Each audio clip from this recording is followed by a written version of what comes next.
आज दिन भर न्यूज़ चैनल्स पर मैं एक खबर चलते हुए देख रहा था कि तलोजा जेल, जहां पर शौविक और दीपेश बंद हैं, वहां पर एनसीबी के 2 ऑफिशियल्स जाने वाले हैं ड्रग्स मामले में उनसे पूछताछ करने।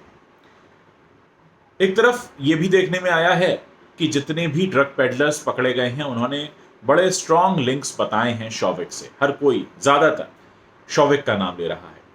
दूसरी तरफ अपनी बेल एप्लीकेशन में रिया चक्रवर्ती अपने वकील से लिखवाती हैं कि ये सारा ड्रग जो था वो सुशांत लिया करते थे, सुशांत का स्टाफ उनके लिए ड्रग मंगाता था, सुशांत को ड्रग का शौक था, सुशांत ड्रग लिया करते थे। लेकिन एक बात जो मेरी या किसी की भी समझ से बाहर है कि किसी भी ड्रग पेडलर ने अभी तक सुशांत का नाम तो नहीं लिया। सभी लोग शौविक का नाम ले रहे हैं। और आखिर ऐसा क्या था कि क्या शौविक इतना सारा ड्रग पेडलर्स के साथ मिलकर सिर्फ सुशांत के लिए ड्रग मंगाते थे? क्या उनकी कहीं और कोई सप्लाई नहीं थी? क्या कहीं और से डिमांड नहीं आती थी? और इतने सारे जो चैट सामने आए हैं, क्या वो सारे चैट सुशांत के लिए ड्रग मंगाने को लेकर हैं?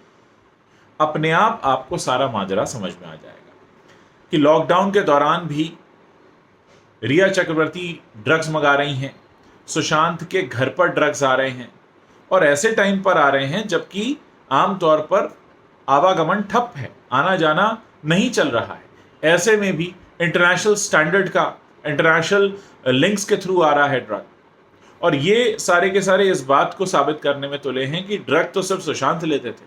तो ये क्या सब इतने सारे बंबई के 15-20 ड्रग पेडलर मिलकर ये सुशांत के लिए ड्रग लाते थे और इनका आपस में कहीं और कोई सप्लाई नहीं थी और कहीं किसी से कोई बातचीत नहीं होती थी? ये सारे के सारे लोग सिर्फ और सिर्फ सुशांत के ड्रग अरेंजमेंट में लगे रहते थे।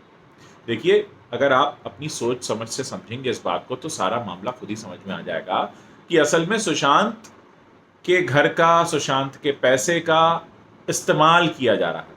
अभी हमने देखा कि कैसे पिछले 1 साल के दौरान सुशांत के अकाउंट में करीब 53 करोड़ रुपीस थे, जिसमें से 51 करोड़ रुपीस खर्च हुए। और जब से रिया उनकी लाइफ में आई थी, ये पिछले 1 साल का खर्च है। तो कहीं ना कहीं ये बात साबित हो जाती है कि सुशांत की आड़ में बहुत कुछ चल रहा था, क्योंकि जो पैसा जा रहा था वो सुशांत के अकाउंट से जा रहा था। सुशांत के अकाउंट की एक्सेस थी रिया को। सुशांत ने जब अपने अकाउंट में कुछ चेंजेस करने चाहे, उन्हें उनके स्टेटमेंट्स अवेलेबल नहीं कराए गए। सुशांत की फैमिली ने चाहा कि उनके स्टेटमेंट्स उन्हें दिए जाएं, बताए जाएं, उन पे भी रोक लगा दी गई, उनको नहीं मिल पाए उनकी फैमिली को वो स्टेटमेंट्स। और इसी वजह से उनके जीजा ने कंप्लेंट भी की थी पुलिस में कि उनकी संगत ठीक नहीं। उन्हें लग रहा था कि कहीं ना कहीं कुछ ऐसा है जो गड़बड़ चल रहा है। तो ये जो सारी बातें हैं ये मिलकर एक ही तरफ इशारा कर रही हैं कि आड़ तो थी सुशांत की और चल रहा था बहुत बड़ा गोरख धंधा। वरना इतने सारे ड्रग पेडलर निकल कर आए और बार बार शौविक का नाम लें, ये कैसे हो सकता है? और ये जो इनकी रिमांड को बढ़ाया गया है वो भी इसीलिए बढ़ाया गया है क्योंकि बहुत कुछ है जो अभी सामने आने वाला है। और जाहिर तौर पर आप देख रहे हैं कि जैसे एक पैरेलल जांच चल रही है।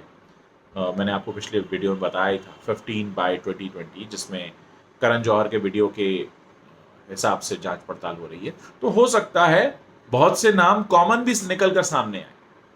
तो अभी ये जांच बहुत नाजुक दौर में है, इसीलिए इनको बाहर नहीं निकाला गया है। बहुत कुछ है जो सामने आ सकता है।